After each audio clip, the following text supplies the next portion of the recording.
Hey, what's poppin', fam? It's your boy, and I wanted to do a fireside series, and apart for those who are not LDS, firesides are just pretty words that we use to mean like talks, usually they happen like Sunday evenings. You'll have like church leaders or whatnot come in and speak on certain different things. But you don't have to be a church leader to have a fireside. And I wanted to do a show, a really brief show on Facebook Live every Sunday, just talking about life and talking about different issues. And so the name, if you don't know, this is kind of geeky, and it's probably not the most Latter Day Saint thing to do, but growing up, I watched mob movies. I watched Goodfellas and Godfather and Scarface. You want to play rough? Okay. Um, but I always watched gangster movies, and I was just thinking, like, what could I call, like, my Sunday series? And I was like, the Sunday Sitdown. A sit down, for those who are not Cosa Nostra literate. Cosa Nostra, or this thing of ours, is Italian for this thing of ours. It's the official name of the American mob, Cosa Nostra. Over in Italy, they got different ones. They got, Camorra, they got different ones. Down in Palermo, down just Neapolitan, all them people. But, so Cosa Nostra, for those who don't know, like, mafia terms, a sit-down is when two people in a mob family have beef, or even separate different mob families. And you would sit down, and it would usually be the first person that is over both of you guys. So if it's something within the family, if you guys are like in the same crew, it would be a capo regime. If you guys are like, a lot of times soldiers and whatnot, it would be, the boss of the family, or the consigliere, that would, oversee those things. But it's just a fancy word. They would sit down, they would hash out their grievances, and then decisions would be made, and sometimes murder would, come as a result of that, especially if you went into a sit down and you didn't have your way, and especially if you were not made, if you weren't a soldier, then yeah. So, but anyways, that's where I came up with the name, because I'm a goofy mafia enthusiast. I don't respect the mob. I respect them for being real, doing what they do, but I hate what they do. They are, gangsters and just doing horrible things. So I don't co-sign that. But that's where I got the name Sunday Sitdown. And so each, it's going to be twice a month. So I'm doing one this week, and then I'm going to wait, not next week, but the week after. Okay, I'm back. Don't know what happened. So anyways, that's where I came up with the name, Sunday Sitdown. And I'm going to talk about different things that I find in my life, and different issues that might be happening in the world. And so today I want to talk about self-perception. If you watched my last show, I talked a lot about how we're our own worst enemies, and we do the most damage to ourselves. I mean, we can hurt ourselves way worse than anybody ever could. That's just the nature of the beast. We sometimes are our own worst enemies, and so that's kind of what I talked about. But I want to really get us thinking about our own self-images. I am, as far as you could tell, maybe you can tell, I have a lot of European in me, so I'm high yellow, but I am African American. And shout out to everybody in the hood that's doing what they do in the hood. But I wanted to be those guys. I always wanted to be, a tough guy. I always wanted to be, a gangster. And I shout out to my cousin. I'm not dropping names, but I have a cousin who is a certified OG. If you don't know what OG is, that's the term for original gangster. There are the shot callers, the people that give orders. And him and another cousin of mine were deep in the game, and I wanted to be like them. I wanted to be like them so bad, and this was before I joined the Church of Jesus Christ of Latter-day Saints. But I wanted to be like them so bad, and my cousin sat me down and said, "Kenny, this life isn't for you. Like, you're not made how we're made." And, it kind of, when you're young and you want to prove yourself and all that, you want to have your chest out and have bravado like I'm the man, that's a blow. That is a blow. But now I think about it all these years later, I respect it. I respect my cousin that he had enough love.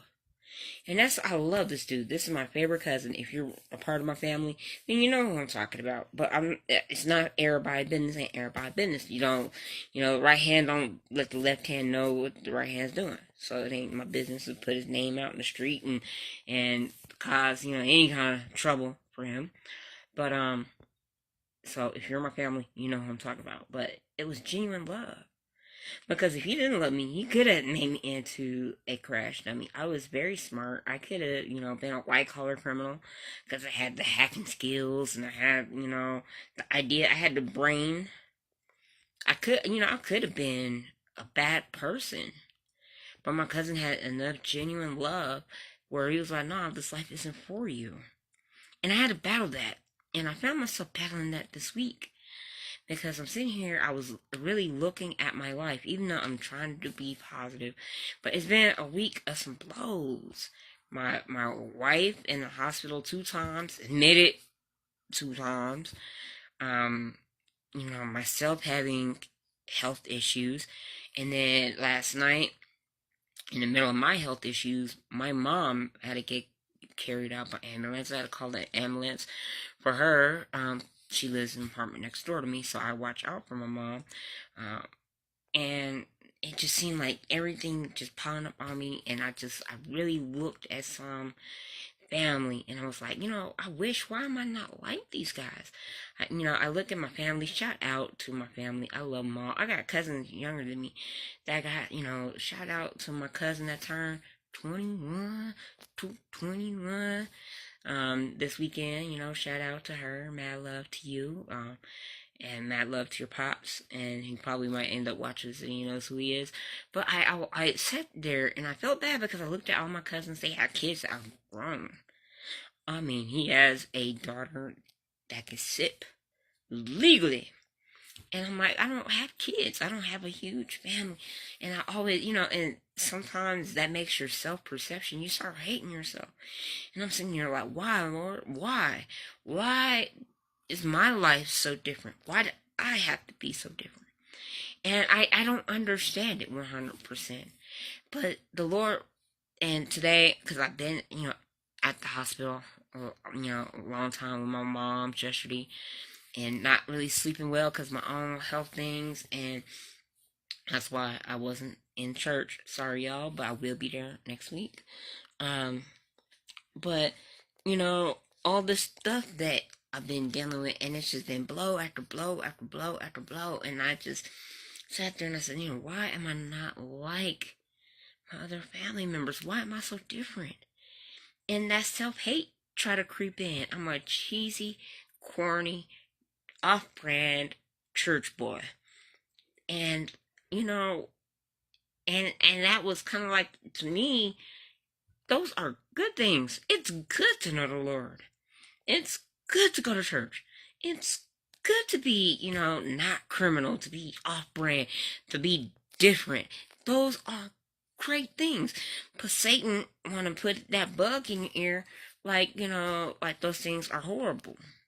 Like you're not like everybody else because you're different. And Satan tries to make it into a bad thing. instead of us wearing it like a badge of honor. And I really was down. My wife could verify. I mean, I was just in tears this morning, and maybe it was sleep deprivation. I don't know. But I, for the first time in a while, I let off a scream and cry. My soul was hurting this morning. My soul was hurting. And I finally, I got, a couple hours of sleep. I woke up, and we are getting new floors in our apartment this coming week.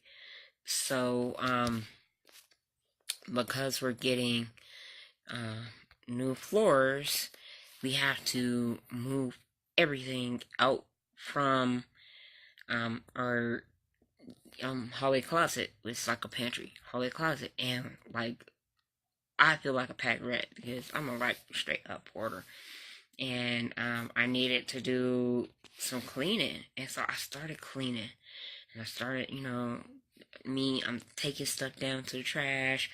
Cleaning, sweeping, cleaning, so that it'll be ready on Wednesday when we get all our new tile, which I'm super excited about. I'm actually going to have a house that I am not going to be ashamed to ask people to come over to, because it's all going to be all brand new.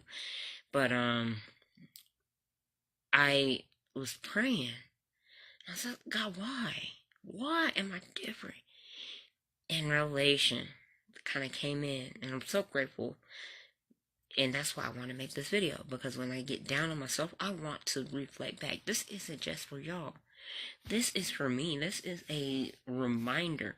1 year from now, I'm going to get one of those Facebook memory time hop thingies, like, oh, this is what you posted last year. And I'm going to watch it.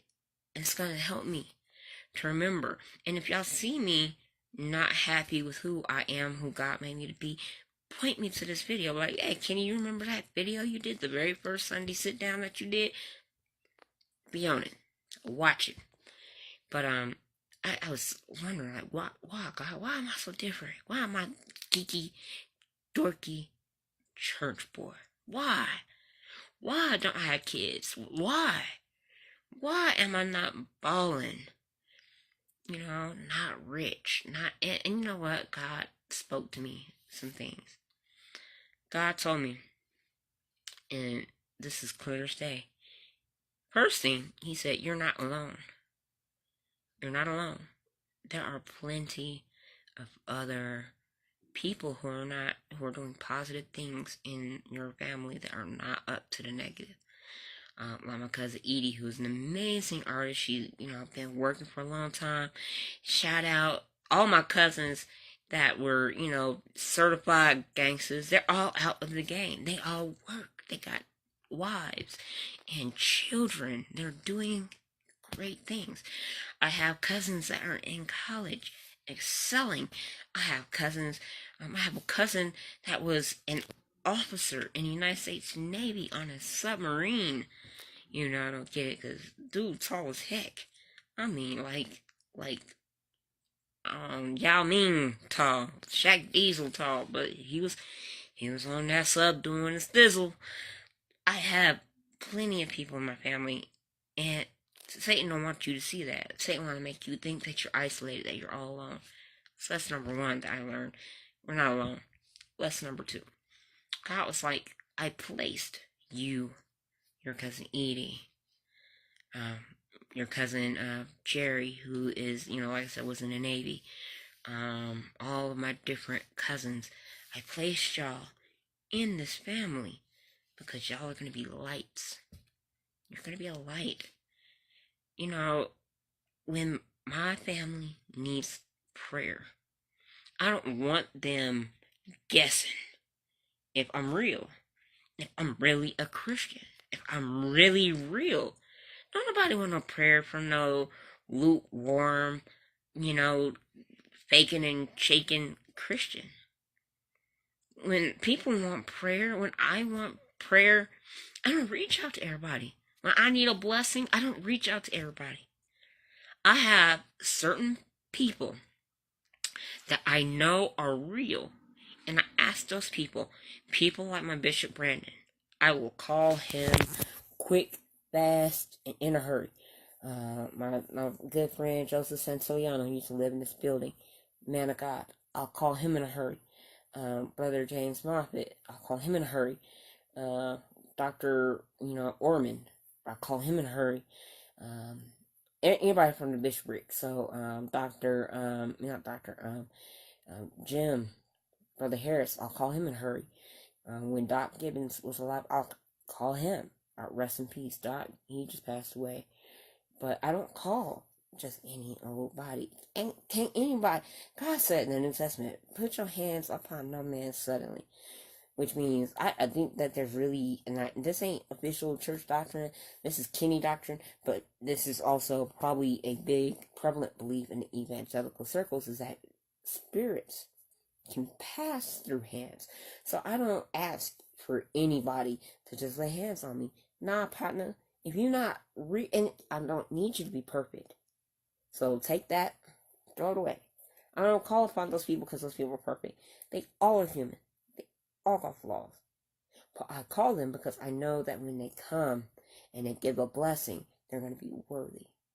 They're going to be worthy to talk to my Father in heaven and get the words and the blessing I need at that time to help me.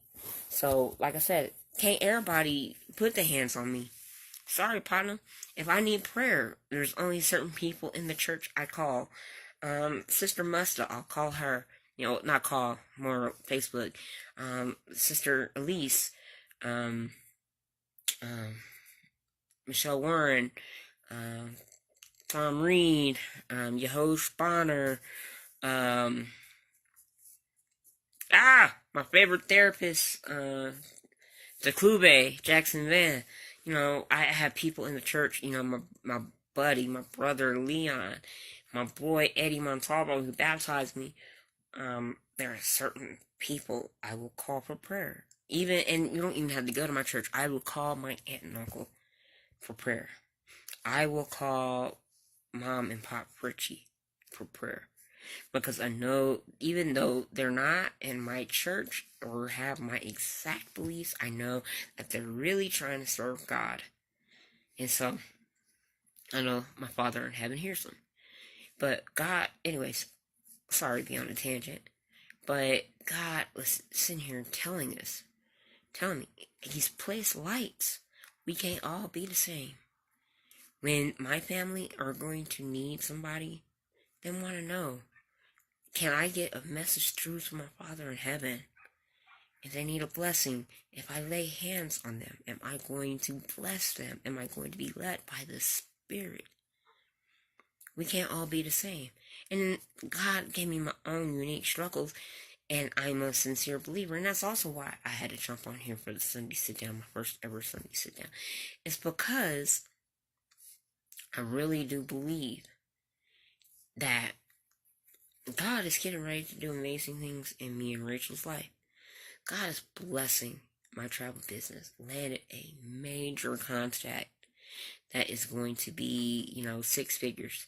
Straight up, real talk. Major contract. I landed for 6 figures. No, not 6 figures. Sorry. Boy, I'm trying to get richer than I am yet. But 4 figures. It's worth some grands. Major contract. I looked at my email today because I hadn't checked my email in 2 days, and I have an actual deal on the table for me to be a brand ambassador on Instagram for a travel brand, and they're going to pay me.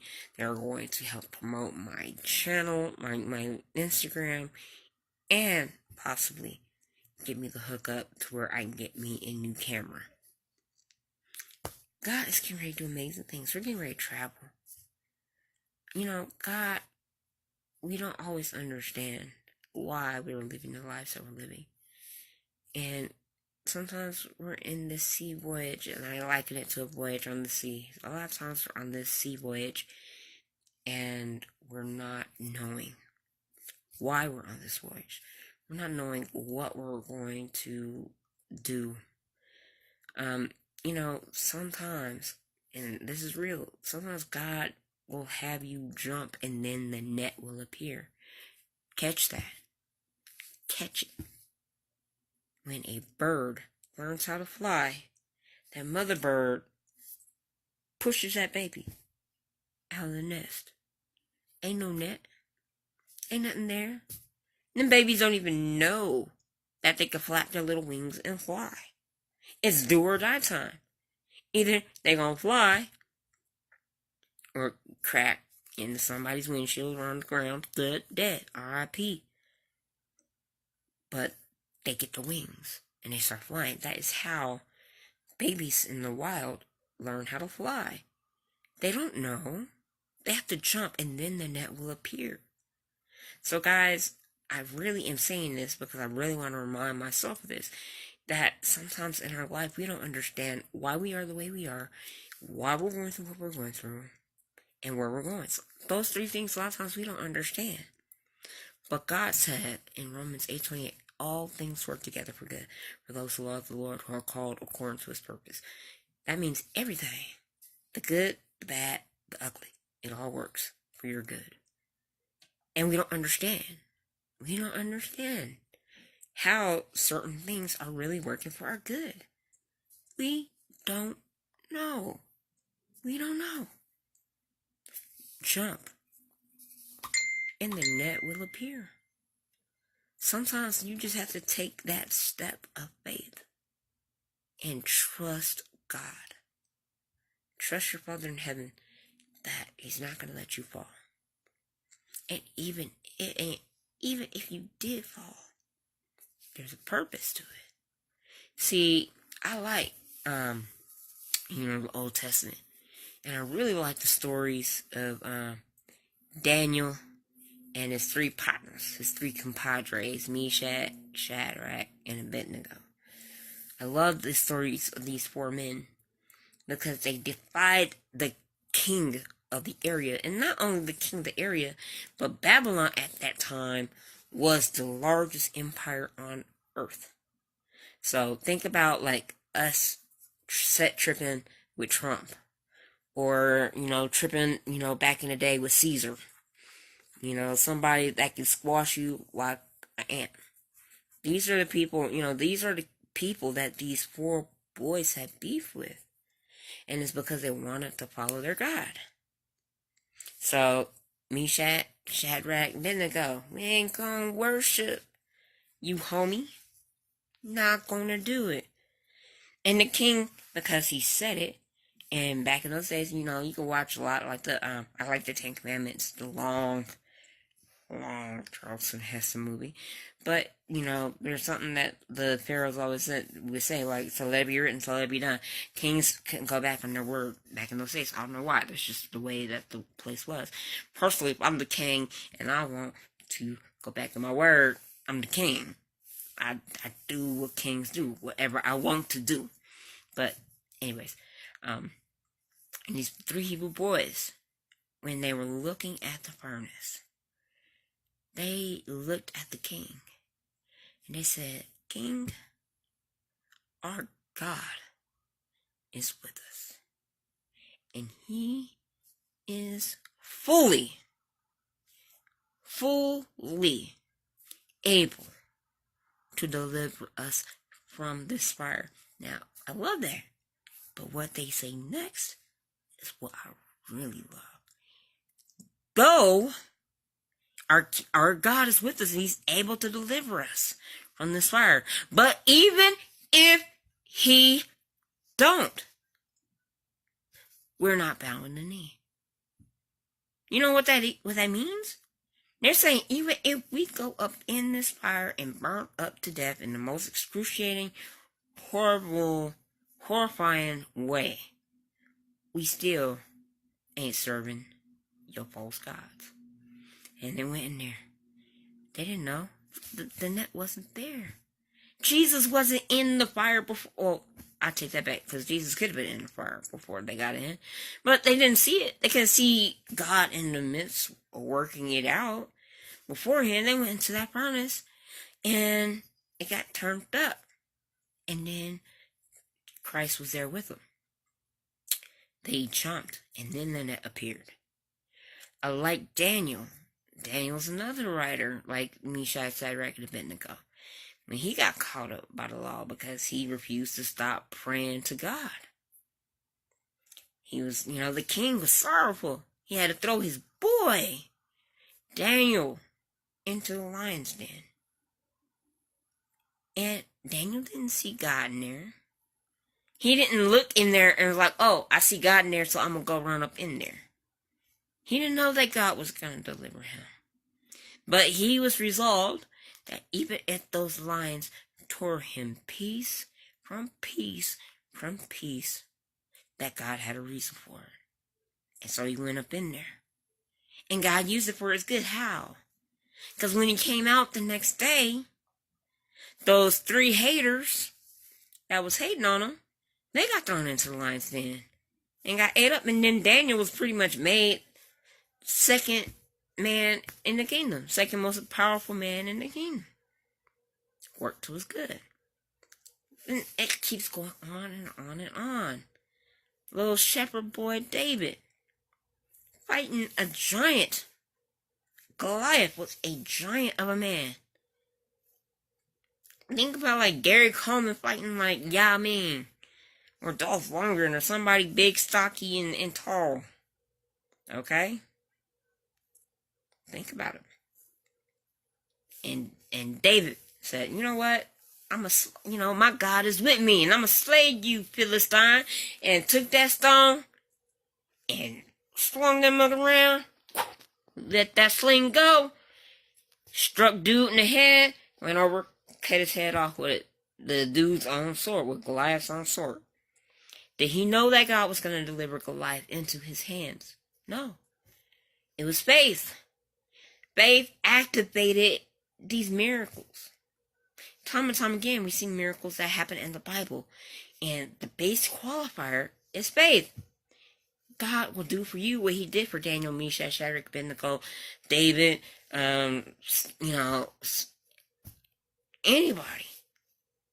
That Job, became the richest man on earth. He was already a rich man in the East End. I mean, I can't even imagine how rich he was at the end of it. But they didn't know that God was with them.